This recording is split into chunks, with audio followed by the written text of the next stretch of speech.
করে নাই, আমার মতে তারা স্টুডেন্ট নতুন। আর যাদের 30-34-এর উপরে বয়স, রাজনৈতিকভাবে এলাকায় বিচরণ এবং পরিচিত মুখ এমনও আছে, বিভিন্ন দলে তারা আছে। এখন আপনাদের কেন্দ্রীয় দলের নির্দেশনা কি? আপনারা কি রাজনীতি মুক্তদের নতুনদের নেবেন, নাকি বিভিন্ন দল থেকে ছুটে আসা নেতৃবৃন্দদেরকে নিয়ে আপনারা এনসিপি কমিটি গঠন করবেন? ধন্যবাদ আপনাকে, সুন্দর এবং গুরুত্বপূর্ণ প্রশ্ন করেছেন। ইনশাল্লাহ আমরা এটা, যদিও ছাত্র জনতার গণ অভ্যুত্থানের মাধ্যমে তৈরি হওয়া একটা দল, আপনারা জানেন এই সংগ্রামের বা এই লড়াইয়ের সম্মুখীনের যারা যোদ্ধা তারা প্রত্যেকেই তরুণ এবং বয়সে নবীন। আমরা তরুণদেরকে নিয়ে এই দলটা গঠন করেছি। তার মানে এই নয় শুধু এখানে তরুণরাই থাকবে। আমাদের কেন্দ্রীয়ভাবে নির্দেশনা হচ্ছে বাংলাদেশের নাগরিক প্রত্যেকেই যারা আমাদের এই আকাঙ্ক্ষাকে ধারণ করে। আপনারা জানেন আমাদের নতুন বাংলাদেশের ইশতেহার 24 দফা একটা ইশতেহার প্রকাশ করা হয়েছে।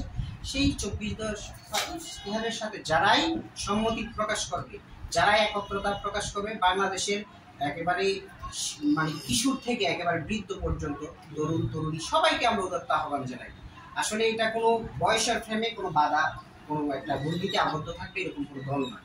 আমরা চাই পৌর বা সিনিয়র সিটিজেন যারা আছে তারাও আমাদের সাথে যুক্ত হোক, এবং তরুণ যারা আছে তরুণদেরকে নিয়ে আপনারা জানেন আমাদের একটা যুব শক্তি নামে একটা আমাদের সিস্টার একটা সংগঠন তৈরি হয়েছে। তো সেটাতে আমরা যুবকদেরকে নিয়ে কাজ করছি। আর আমাদের পর্যায়ক্রমে ইনশাল্লাহ এনসিপিতে আরো সিনিয়র সিটিজেন যারা তারা আসবে। তা এর মানে আমরা দল ছুট বা অন্য দল থেকে কেউ যদি আসতে চায়, যদি তার ক্ষেত্রে কোনো ধরনের কোনো ইয়া না থাকে, কোনো অভিযোগ না থাকে দুর্নীতি বা মানুষের উপর জুলুম নির্যাতনের, যদি তার ক্লিন ইমেজ থাকে তাহলে তাদেরকে আমরা স্বাগত জানাই। আর আমাদের এই দলটা যেহেতু একেবারেই একটা গণঅভ্যুত্থান থেকে তৈরি হয়, একটা কোনো ধরনের দল ছুট নেতা দিয়ে আসলে এই দলটা আপনারা জানেন তৈরি হয় না, একেবারে অর্গানিক হয়েতে এই দলটা একটা গণঅভ্যুত্থানের নেতৃত্ব দিয়ে তারপর এই দলটা তৈরি হয়েছে। তা আমরা চাই আমাদের কাছে এমন কেউ আসুক যারা এই দেশকে নিয়ে চিন্তা করে, যারা জনগণকে নিয়ে ভাবে, যারা জনগণের সাথে জন্য কাজ করতে চায়। এরকম প্রত্যেকটা নাগরিককে আমরা আমাদের সাথে ইনক্লুড করতে চাই এবং তাদেরকে আমরা আপনাদের মাধ্যমে উদ্যোক্তা হওয়ার জন্য। আচ্ছা, আপনি বলছিলেন যে সংবাদ